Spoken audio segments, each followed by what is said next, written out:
예수님께서 각종 병든 자들과 그리고 귀신 들린 자들을 고치신 이후 수많은 그런 무리들이 예수님을 애워싸고 따르게 되자 예수님께서는 제자들에게 건너편으로 가기를 명령하셨습니다. 이러한 주님의 명령은 우리가 지난주에 살펴본 것 같이 예수님을 따르는 제자들의 그 길, 어떤 길을 걸어가야 하는지에 대한 그런 말씀과 관련이 있습니다. 즉, 주님을 따르는 제자의 길이라고 하는 것은 세상 사람들로부터 존경받고 인정받고 그리고 부러움을 사는 그러한 길이 아니라는 것입니다.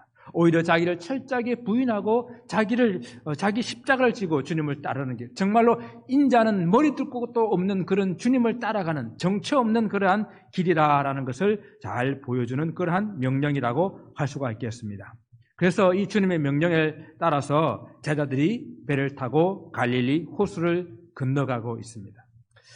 갈릴리 호수를 본문에서는 바다라고 이렇게 표현을 했잖아요. 히브리어 호수라는 단어가 없어서 히브리어에 많은 물을 가지고 있는 그런 곳을 얌이라고 불러요. 그래서 많은 물을 가진 곳, 그것은 이제 호수든지 바다든지 같은 그런 개념으로 불렀기 때문에 이 갈릴리 호수를 바다라고 이렇게 지명하게 되었습니다. 그러나 사실은 호수지요. 그런 호수도 꽤 이스라엘 그 지형 면적에 비해서는 아주 큰 그런 호수입니다. 둘레만 56km가 돼요. 그리고 길이가 24km, 그리고 폭이 12.4km. 꽤 넓은 그런 큰 호수지요. 갈릴리 호수를 중심으로 위쪽을 이제 상부 요단강이라 그러고 밑을 하부 요단강이라 그래요. 그래서 위에는 우리가 잘 아는 헬몬산은 1년 내내 눈이 있는, 그리고 물이 쏟아나는 그런 곳이거든요. 그곳에서 물이 흘러내려가지고 갈릴리 호수로 물이 유입되고, 그리고 다시 그 갈릴리 호수에서 하부 요단강을 통해가지고 물이 내려가가지고 사해로 물이 들어가게 됩니다. 아주 갈릴리 호수는 옛날도 그랬고 지금도 그랬고 이스라엘이 아주 중요한 그런 수자원이에요. 그 물을 가지고 이스라엘 백성들이 먹고 삽니다. 또는 갈릴리 호수에는 많은 그런 어종들이 있어서 그곳에서 나는 그런 생선을 가지고 갈릴리 사람들이 먹고 사는 그런 생활의 주요 그런 생활터가 되는 곳이 바로 갈릴리 호수입니다. 바로 우리 주님께서도 대부분의 사역들을 그 갈릴리 호수 북쪽에 있는 도시들에서 그런 사역들을 하셨는데, 오늘은 그 주님을 따르는 제자들이 갈릴리 호수를 건너가면서 풍랑을 만난 그러한 이야기입니다. 제자들이 갈릴리 호수를 건널 때에 갑자기 큰 놀이 일어났다고 그랬습니다. 다른 복음서에서는 큰 풍랑이다 이렇게 표현을 했어요. 갈릴리 호수는 어떤 지리적인 그런 영향으로 갑자기 그렇게 기후가 돌변하는 그런 현상들이 자주 일어나는 곳이에요. 갈릴리 호수 자체가 우리 바다 그 해수면보다도 212m가 낮아요. 그러니까 아주 습하고 후덥지근한 그런 날씨가 갈릴리 호수 주변에 형성되게 됩니다. 그런데 조금 전에 말씀드린 것처럼 바로 위쪽에는 헬몬산이 있잖아요. 헬몬산은 1년 내내 눈이 있는 차가운 공기가 있는 그런 곳이에요.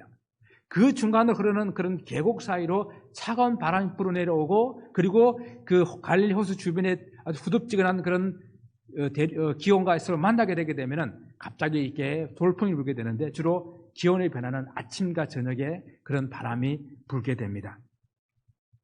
그래서 갈릴리 호수에서 살고 있는 그런 이 예수님의 제자들은 뭐 일상적인 그런 일들로 늘 돌풍이 불고 하게 되니까 예수님께서 호수 건너편으로 건너가자 했을 때에 비록 늦은 밤이지만, 늦은 시간이지만 전혀 개의치 않고 지나갔던 항해를 시작했던 것입니다. 그러나 오늘 제자들이 만난 이 풍랑은 예전에 만난 것과는 전혀 다른 아주 큰 풍랑이라고 성경은 말씀하고 있습니다. 그래서 본문에서는 큰 놀이다라고 불렀어요. 이 큰 놀이라는 이 단어는 지진과 같은 그런 단어예요. 지진. 그러니까 큰 진동에 의해 가지고 갑자기 이렇게 풍랑이 일어난 걸 말합니다. 우리 많이 경험하잖아요. 지진 일어나가지고 바다에 쓰나미가 일어나는 그런 모습으로 갑자기 갈릴리 호수에서 돌풍이 일어난 것입니다. 그럼 제자들이 왜 이런 풍랑을 오늘 만났습니까? 이 갈릴리 제자들이 아주 이 바다에 대해서 그리고 배를 모는 그런 일에 대해서 갈릴리 호수도 전혀 모르는 그런 초보자들이어서 이런 풍랑을 만난 것입니까? 아니잖아요. 이들은 적어도 갈릴리 호수에서 잔뼈가 굵은 그러한 사람들로서 갈릴리 호수를 배경으로 고기 잡는 어부들이 위주였습니다. 아니면 그러면 제자들이 요나처럼 주님의 명령에 불순종하고 도망가다가 이 파도를 만난 것입니까? 그것도 아니잖아요. 주님께서 건너편으로 가자라고 하신 그 말씀에 순종하여서 호수에 배를 띄어 항해를 시작한 것입니다. 그럼 우리는 질문을 해보아야 됩니다. 주님을 따르는 제자의 길에 왜 풍랑을 만나야 했는가? 더군다나 지금은 그 주님의 말씀에 순종하여서 항해를 시작하였고 또한 그 배에는 주님께서 타고 계심에도 불구하고 왜 풍랑을 만난 것인가? 더 이해가 안 되는 것은 그런 상황 속에서도 우리 주님께서 주무시고 계셨다라는 것입니다. 우리가 흔히 우리 인생을 이런 풍랑 있는 바다라 아니면 그치는 그런 광야라 이렇게 표현하지 않습니까? 그래서 때로 거친 인생의 바다나 또한 거친 이런 광야에서 우리는 이해할 수도 없고 납득할 수도 없는 그런 어려움들을 만날 때가 있습니다. 전혀 예기치 않은 일에 사업이 파산을 겪기도 하고 인생의 실패를 경험하기도 하고 때로는 정말 원하지 않는 그런 질병으로 우리는 신음하기도 합니다. 때로는 갑작스럽게 사랑하는 이들을 우리는 떠나보내야 되는 그런 일도 만나기도 합니다. 그런데 그런 상황 속에서 하나님은 너무도 너무 무심한 듯 보일 때가 있습니다. 우리는 지난 1년 넘게 코로나로 인해서 얼마나 많은 어려움을 겪고 또 얼마나 많은 사람들을 떠나보냈습니까? 우리가 살고 있는 미국에만 해서도 55만이 넘는 그런 사람들이 코로나로 인해서 목숨을 잃었습니다. 여러분 들어보셨겠지만 텍사스에서 4살 난 어린 아이가 아기가 100일 사이로 부모를 다 잃었어요.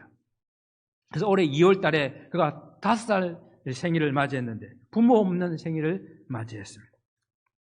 작년에 한번 말씀을 드렸지만 작년에 우리 선교사로 미국에 와 계시던 김철증 목사님께서 이 코로나로 해서 곧 투병하다가 돌아가셨는데 먼저 그 장모님이 요양원에서 코로나에 확진돼 가지고 다 이제 요양원을 해체하고 가족에 다 돌려보내 놓으니까 집에서 간호하다가 감염이 된 거예요. 먼저 장모님 돌아가시고 그리고 이 목사님도 감염돼서 투병하시다가 돌아가시고 또 거기에다가 그 사모님도 감염돼서 돌아가셨어요. 온 가족이 다 돌아가신 거예요. 그리고 대학생의 딸과 고등학생 아들만 이 이민자의 땅에 홀로 남게 되었습니다. 우리는 이런 상황 가운데서 왜 나에게, 왜 우리에게 라는 질문을 해보지만 그 대답을 얻기가 쉽지 않습니다. 합리적인 설명을 찾아보고 이유를 찾아보지만 그 답을 찾기가 쉽지 않다라는 이야기입니다. 오늘 본문에도 그렇습니다. 주님께서 분명히 호수를 건너가자 하셨고 그리고 주님께서도 그 배에 계셨지만 그 제자들이 그 밤에 풍랑을 만난 것입니다. 그렇다면 이러한 사건들은 만일 주시오 우리의 구세주이신 주님께서 이런 일을 계신 이곳에 따르는 제자들이 이런 일을 만났다고 한다면 이 일을 통해서 그 당시의 제자들에게 또 초대교회에 이 마태복음에 써있던 그 초대교회 성도들에게 그리고 오고 오는 세대들에게 그리고 바로 저와 여러분들에게 가르쳐주고 싶은 말씀하고 싶은 그런 교훈이 있지 않겠습니까? 바로 그것입니다. 인생의 풍랑이라고 하는 것은 누구에게나 찾아올 수 있다라는 것이죠. 연약한 사람뿐만 아니라 건강한 사람에게도 가난한 사람뿐만 아니라 부자에게도 인생의 초보자에게뿐만 아니라 인생의 경험이 많은 노련한 사람에게도 불시불식간에 이런 인생의 풍랑은 찾아온다라는 것입니다. 더군다나 심지어 믿음의 성도들에게도, 신앙생활 잘하는 그런 하나님의 백성들에게도 이런 풍랑은 찾아옵니다. 우리는 이렇게 생각하잖아요. 우리가 신앙생활 잘하면은, 우리가 믿음이 있으면은, 늘 주님과 함께 동행하면은 풍랑이 없을 것이라고 생각하잖아요. 그러나 우리 이미 살아보아서 경험했듯이 주님과 살아가는 우리 성도들에게도, 믿음의 가정들에게도, 주님의 말씀을 따라 순종하는 그런 살아가는 사람들에게도 인생의 풍랑이 찾아오고 있다라는 것입니다. 오늘 이 제자들이 풍랑과 싸웠지만 그들의 경험이나 그들의 노하우로는 감당할 수가 없는 그런 풍랑이었습니다. 오히려 그 풍랑을 인해서 배에 물로 가득 덮이게 되는, 그리고 죽을 것 같은 그런 고통 속에서 공포에 쌓이는 그런 모습들을 보게 됩니다. 그래서 그들이 주무시고 계신 주님을 깨웁니다. 주여, 주여 구원하소서, 우리가 죽겠나이다. 여기서 우리는 이런 상황을 한번 이 그림으로 한번 그려보면 어떻겠습니까? 한번 그림으로 여러분 머릿속에서 한번 상상해 보시기 바랍니다. 풍랑이 막 일고 파도가 몰아치고 있습니다. 그리고 물이 배에 막 덮이고 있어요. 그런 상황 가운데서 제자들이 그것을 헤쳐나가기 위해서 노를 젓고 물을 퍼내고 있습니다. 그런데 그런 상황 가운데서도 예수님은 주무시고 계십니다. 오늘 성경이 우리에게 무엇을 보여주려고 하고 있습니까? 풍랑이 일고 있는 그런 갈릴리 바다, 파도가 몰아치어 물이 가득 찬 그 작은 배, 그리고 죽을 힘을 다해서 노를 젓고 물을 퍼내고 있는 제자들, 그리고 아무렇지도 않는 듯 주무시고 계시는 예수님. 거기에서 점점 이 포커스는 주무시고 계시는 예수님에게로 모아지고 있는 그런 것을 한번 상상해 보시기 바랍니다. 여러분, 주님의 이런 모습이 지금 애쓰고 힘쓰고 있는 제자들의 형편과 처지에 아무런 관심이 없고 아무런 상관하지 않으려는 듯이 보이십니까? 예수님께서 아무리 바쁜 일정 가운데, 아무리 힘든 일정 가운데 피곤하셔도 그렇지, 이런 상황 속에서 주무신다는 것이 사실 말이 됩니까? 상식적으로 좀 이해가 되지 않지 않습니까? 그래서 저는 이 그림 속에서 이러한 것들을 한번 묵상하며 상상해 보았습니다. 혹 이 그림 속에서 제자들의 생각 속에서 잊혀져 버린 주님을 나타내려고 하는 것은 아닌가? 주님을 따른다고 하자면 그 제자들의 삶 가운데에 이미 주변으로 밀려나버린 그런 주님의 모습을 보여주려고 하는 것은 아닌가? 지금 그들이 어디로, 지금 왜 그 배에 타고 있는지 목적을 잃어버린 그런 제자들의 모습을 우리에게 보여주려고 하고 있지는 않는가? 그 배에 주님이 타고 계신다는 사실을 까맣게 잊어버린 채 노를 젓고 파도를 싸우고 있는 그런 제자들의 모습을 우리에게 보여주려고 하고 있지는 않는가 생각해 보았습니다. 그들은 이렇게 생각했는지도 모르겠습니다. 주님께서는 말씀은 잘 가르치시고 천국 복음은 선포하고 계시고, 그리고 병자들은 고칠 줄 몰라도 이 갈릴리 호수에서 노를 젓는 것은, 이 풍랑과 싸우는 것에 대해서는 주님이 필요하지 않아. 우리가 더 이 부분에서는 잘 알아라고 주님을 그들의 삶 가운데에서 밀어내놓고 있지는 않았는가 생각을 해보는 겁니다. 이 배를 타고 건너가자 하신 분이 주님이신데, 그렇다고 한다면 그 배를 타고 건너가신 주님께서 분명한 길을 가시는 목적과 방향이 있을 터인데, 바로 그 배의 주인이신 주님을 잊어버린 것이 아닌가 생각을 해봅니다. 정말 우리가 하루하루 바쁘게 사시잖아요. 힘든 그런 생활 전선에서 혹시 여러분 주님의 존재를 잃어버리지 않았습니까? 새벽부터 저녁까지 열심히 땀 흘리고 수고는 하는데 내가 하고 있는 이 일에는 주님이 모르시겠지, 주님께서는 하실 일이 없으시겠지라고 생각하고 주님을 한쪽 곁으로 밀어내놓고 있지는 않습니까? 정말 올 한 해 시작할 때에 주님과 함께 이루고자 하는 그런 꿈과 그런 계획들이 있었는데 이미 우리는 그 꿈과 계획을 잃어버리고 우리 길을 잃어버리고 목적을 잃어버리고 살아가고 있지는 않습니까?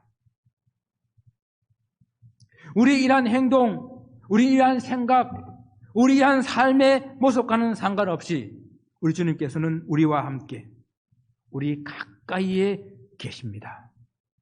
결코 우리 주님은 주무시지 않으십니다.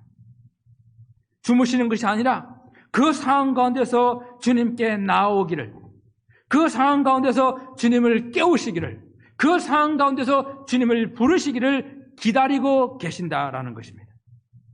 인생의 풍랑이 찾아올 때 주님께 나아와야 됩니다. 인생의 풍랑이 찾아올 때에 주님을 깨워야 합니다. 인생의 풍랑이 찾아올 때 주님께 부르짖어야 한다는 이야기입니다. 성경은 우리가 환난을 만날 때에 부르짖어야 됨을 말씀하고 있습니다. 너는 내게 부르짖으라. 내가 내게 응답하겠고 내가 알지 못하는 크고 비밀한 일을 보이리라. 예레미야 33장 3절에서 말씀합니다. 환난 날에 나를 부르라. 내가 너를 건지리라. 시편 기자는 고백합니다. 내 입을 크게 열라. 내가 채우리라. 괜찮지 않은데도 괜찮은 것처럼, 내 힘으로 해결할 수 없는데 마치 해결할 수 있는 것처럼 길을 잃어버렸는데 내가 바른 길을 가고 있는 것처럼 그렇게 살지 마시고 주님께 나와 주님을 깨우고 주님께 부르짖어야 합니다. 이미 내 속에 잠자고 있는 주님, 아니 내가 나와 함께 하고 계신 그 주님을 잊어버린 그런 주님을, 내가 변두리로 밀어내버린 그런 주님을 우리는 그 주님 앞에 다시 나와서 주님을 깨우고 그 주님께 부르짖어야 합니다. 오늘 본문에 보세요. 제자들이 나와 주님을 깨우며 부르짖었습니다. 주여 주여 구원하소서. 우리가 죽겠나이다. 그러자 주님께서 일어나서 말씀하십니다. 어찌하여 무서워하느냐 믿음이 작은 자들아. 어떻게 보면 주님께서 제자들을 책망하시는 것 같습니다.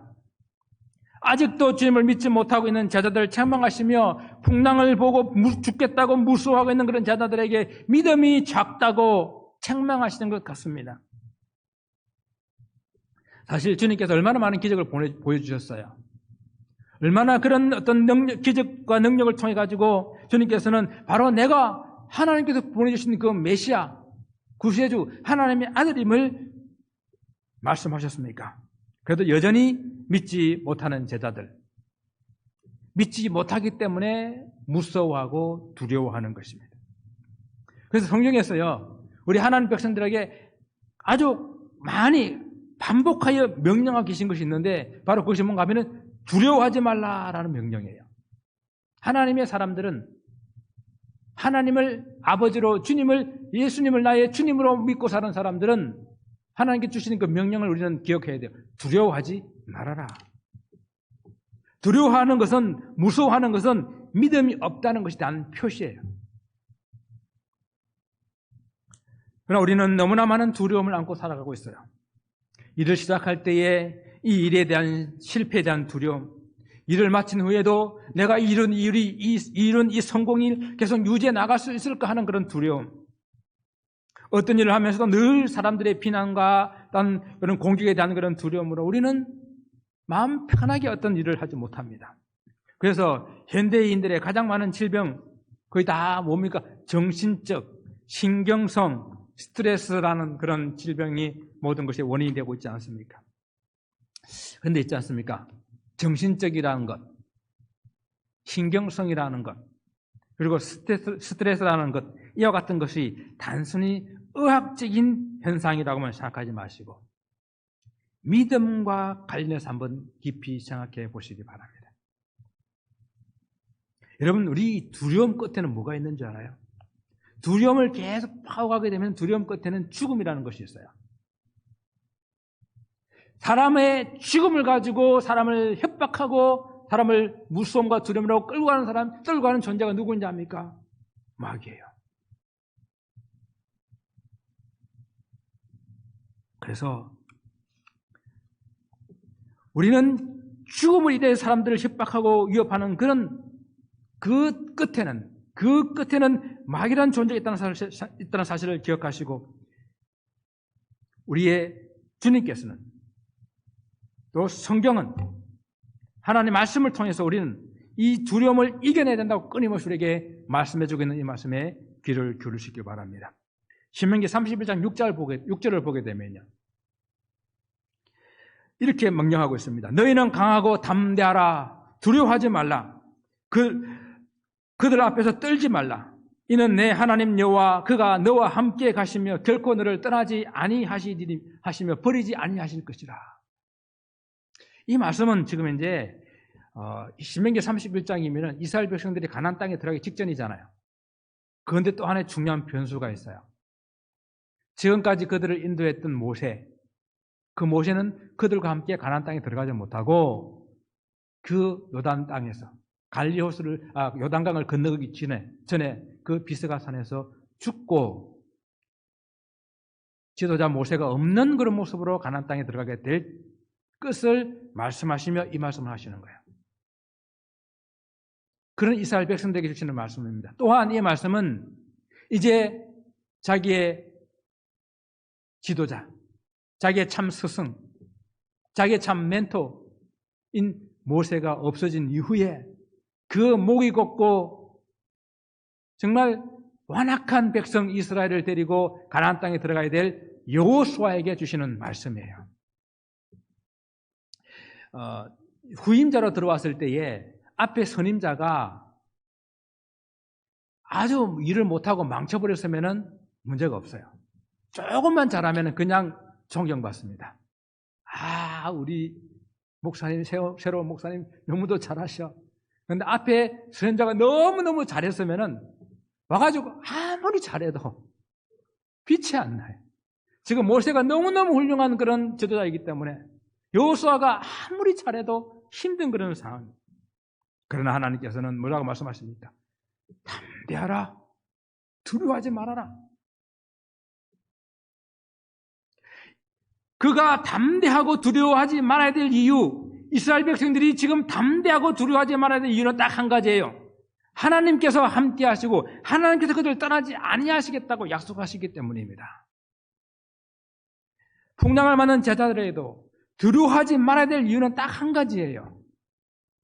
그들의 배에 주님께서 함께 계시기 때문이에요. 큰 풍랑으로 죽게 되었을 때에 주님께서 지금 어떻게 하고 계십니까? 우리가 알다시피 주무시고 계십니다. 주님께서 주무신다는 것은 앞에도 말씀드렸지만은 이것은 전적으로 의도적인 거예요. 성경 전체에 우리 예수님이 주무셨다는 표현이 없어요. 이 본문밖에 없습니다. 이 갈릴리 호수를 지날 때 이 상황밖에 없어요. 그렇다 한다면은 의도적으로 이 사건과 의도적으로 이 이야기를 기록한 것입니다. 아무리 큰 풍랑이 일어도 그 풍랑 난리 속에서 우리 주님께서 주무실 수 있다는 것은 무엇을 의미합니까? 그 풍랑이 아무리 크게 일어나더라도 그것은 주님께 아무런 일이 아니라는 거예요. 두려워할 필요가 없다는 것입니다. 배를 타고 항해를 하면은 크고 작은 이런 파도들을, 풍랑들을 만나지 않습니까? 풍랑 일대에 그 배의 선원들은 선장을 바라봅니다.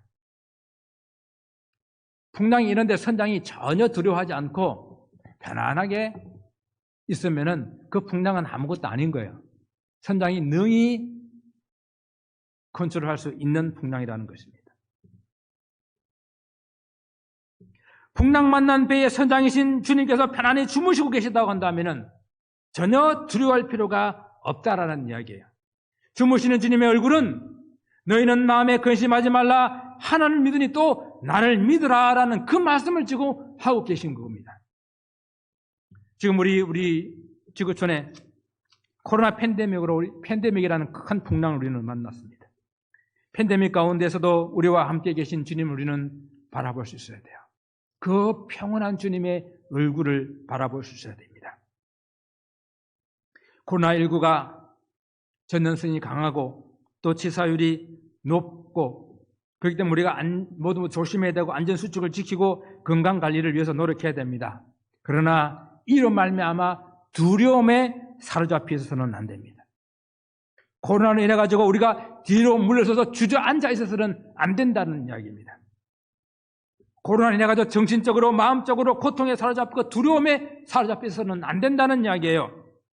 이런 상황 가운데서도 우리는 무엇이라도 해야 되고, 이런 상황 가운데서도 할 수 있는 방법들을 강구해서 우리는 우리에게 주어진 사명들을, 교회가 마땅히 해야 될 일들을 해야 된다는 이야기입니다. 주님께서 두려워하고 있는 제자들에게 향하여 믿음이 작은 자들아라고 말씀하셨습니다. 두려워하고 믿음이 작다라는 것은 분명 한 책망으로 들릴 수 있습니다. 그런데 사실 성경에서 믿음에 대해서 말하게 될 때에 믿음이 좋다, 큰 믿음이다, 좋은 믿음이라고 이렇게 칭찬한 것은 한 2번 정도밖에 안 돼요. 그 지난번에 살펴봤던 백부장의 믿음, 아니면 수로보내게 여인의 믿음, 그 나머지는 다 보면 믿음이 작다, 왜 의심하였느냐, 다 그래 믿음이 적다라는 그런 이야기예요. 그러니까 그 이야기는 무슨 이야기인가 하면은 참 우리의 믿음이 원래 적다라는 이야기예요.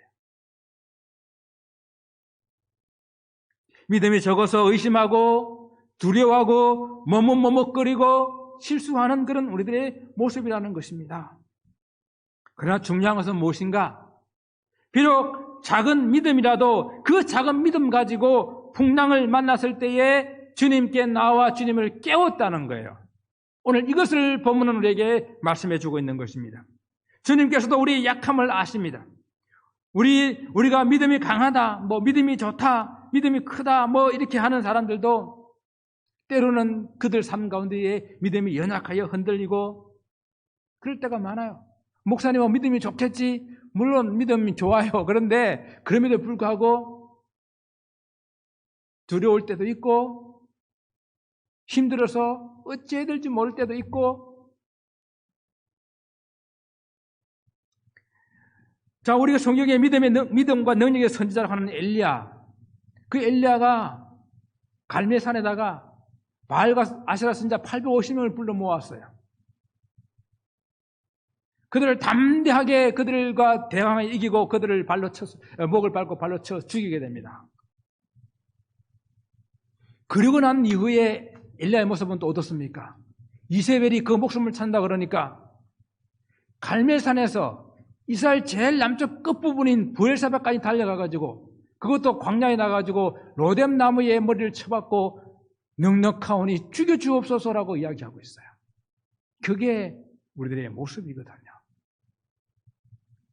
제자들 지금 작은 믿음이었지만, 그래서 죽을 것 같다고 소리치고 부르짖지만은, 그러나 중요한 것은 그 작은 믿음, 그걸 가지고 주님 앞에 나와서 주님을 깨우고 부르짖었다는 것입니다. 물론 우리가 믿음이 강하고 믿음이 크고 믿음이 좋으면 더할 나위 없이 좋겠죠. 그러나 비록 믿음이 작다 하더라도, 그 작은 믿음이라 하더라도 늘 항상 우리는 주님을 바라봐야 돼요. 그 주님께 믿음으로 부르짖어야 돼요. 주여, 내가 믿음이 없습니다. 나의 믿음 없음을 도와주옵소서. 나를 불쌍히 여겨 주옵소서. 믿음이라는 것은 잘하는 것이잖아요. 이 작은 믿음 가지고 주님을 깨우고 주님께 부르짖게 될 때에 우리는 점점 믿음이 자라나가는 그런 일들을 경험하게 되는 것입니다. 주님께서 이것을 아시고 작은 믿음으로 부르짖는 그 소리를 절대 외면치 아니하시고 그들의 기도에 귀를 기울이시고 응답해 주시는 것입니다. 그래서 주님께서는 그다시만한 믿음만 가지고 있어도, 그 그다시 믿음 우리에게 말씀하고 있잖아요. 그다시 같이 작은 것이라 할지라도 주님만 깨우면은 풍랑이 있는 인생도 그 바다를 건너갈 수 있습니다. 할렐루야. 우리 주님은 우리의 작은 그런 신음에도 응답하시는 주님, 작은 믿음을 가지고 주님을 깨우기를, 주님 앞에 나오기를, 주님께 부르짖기를 원하시는 주님의 그 뜻을 여러분은 헤아리시길 바랍니다. 작은 믿음을 가진 제자들이었지만 그 믿음으로 주님을 깨웠더니 주님께서 바다 그리고 바람을 꾸짖으시며 그때 그 바다가 아주 잔잔하게 되었습니다. 주님의 말씀 한마디에 그 풍랑이 잔잔해졌다는 이야기입니다. 이제 풍랑 속에서 주무시던 우리 주님의 뜻을 이해하시겠습니까? 배를 삼킬 듯, 배 안에 모든 사람을 죽일 듯 몰아닥치는 그 큰 풍랑도 주님의 말 한마디에 잔잔해질 수밖에 없는 존재이기에 주님께서는 편안하게 그 시간에 주무실 수 있었던 것입니다. 여러분, 풍랑 있는 인생입니다. 크고 작은 풍랑이 끝이지가 않아요. 제가 늘 표현하잖아요. 대문 열고 들어가면 바람 없는 집이 없어요. 문제 없는 집이 없습니다. 풍랑이 일어날 때에 그 풍랑 때문에 풍랑을 바라보고 무서워하지 말고 두려워하지 말고 우리와 함께 계신 주님을 바라볼 수 있기를 바랍니다. 주님은 우리 인생 항로에 주님은 참 선장이 되십니다. 주님의 얼굴이 평안하시면 아무리 큰 풍랑이 불어와도 우리는 염려하거나 걱정하거나 두려워할 필요가 없다라는 이야기예요. 예수님이 문제를 해결해 주시는 바로 그 믿음을 가질 수 있기를 바랍니다. 우리는 이 시간 꼭 기억해야 될 것은 우리의 인생을 마구 흔들어 놓는 폭풍과 풍랑 가운데서도 우리가 필요한 것은 딱 한 가지라는 사실입니다. 우리 인생 가운데 풍랑에 대해서 우리는 왜 나에게, 왜 우리에게라는 그런 질문은 해봐야 필요가 없어요. 참 인격자, 참 해결자, 참 구세주인 우리 예수 그리스도가 우리 인생에 필요한 것입니다. 모든 것을 알고 계시며 모든 것을 주관하시며 모든 것을 해결하시는 능력의 주님이 필요한 것이지 내게 왜 이런 일이 일어났습니까? 라고 우리가 묻고 그 설명을 듣고자 그 이유를 따지고자 하는 것은 필요가 없는 것입니다. 오직 그분이 필요합니다. 잔잔해진 풍랑을 보고 사람들이 놀라하며 말합니다. 이가 어떤 사람이기에 바람과 바다도 순종하는가? 여러분, 이가 누구십니까? 그가 누구십니까? 그가 바로 우리 주님은 바람과 바다를 만드시고 또한 바람과 바다를 주장하시는 창조주 하나님이십니다. 그러므로 제자들이 담배의 풍랑이 일게 된 것도 우리는 따지고 보게 되면 주님의 섭리 속에 있는 거예요. 주님의 주관 속에 있는 거예요. 우리는 살아가면서 이해할 수 없는, 설명할 수 없는, 때로는 감당할 수 없는 그런 어려움을 만나는 경우들이 있습니다. 그때에 왜 나에게라는 질문은 아무런 도움이 되지 못합니다. 그 어떤 합리적이고 논리적이고 납득될 만한 그런 대답을 찾는 것은 우리에게 아무런 도움이 되지 못합니다. 그 어떤 합리적이고 논리적이고 납득될 만한 그런 질문을 찾는다고 헤매는 그런 어리석은 시간들을 보내지 마시고 차라리 우리는 이 모든 것이 하나님의 섭리 속에 있고 이 모든 풍랑도 우리가 수용하면서 받아들이면서 인정하면서 하나님, 이를 향한 하나님 뜻이 어디에 있습니까? 이를 통해서 하나님, 내가 믿음이 비록 작지만은 주님께 나아가고 주님을 깨우고 주님께 부르짖겠습니다. 주님, 이 문제를 맡아 주십시오. 주님께 맡길 수 있는 저 여러분 되시기를 바랍니다. 사랑하는 성도 여러분, 여러분은 인생에 어떤 풍랑이 있습니까? 풍랑 없는 인생은 없습니다. 풍랑 없는 인생을 위해서 기도하지 마시고 풍랑을 맞서고 풍랑을 이길 수 있도록 기도하시기 바랍니다. 풍랑인 인생을 통해서 말로만 들었던 그 하나님을 이제 눈으로 보고 손으로 만지는 그런 은혜가 있게 될 것입니다. 작은 믿음이 보다 성숙해지고 성장해 나가는 일을 경험하게 될 것입니다. 무엇보다도 그 풍랑을 통해서 생명의 주님을 인격적으로 만나서 영원한 생명, 영생을 얻는 그런 축복이 여러분 삶 속에 있기를 주님 이름으로 축원을 드립니다. 기도하겠습니다.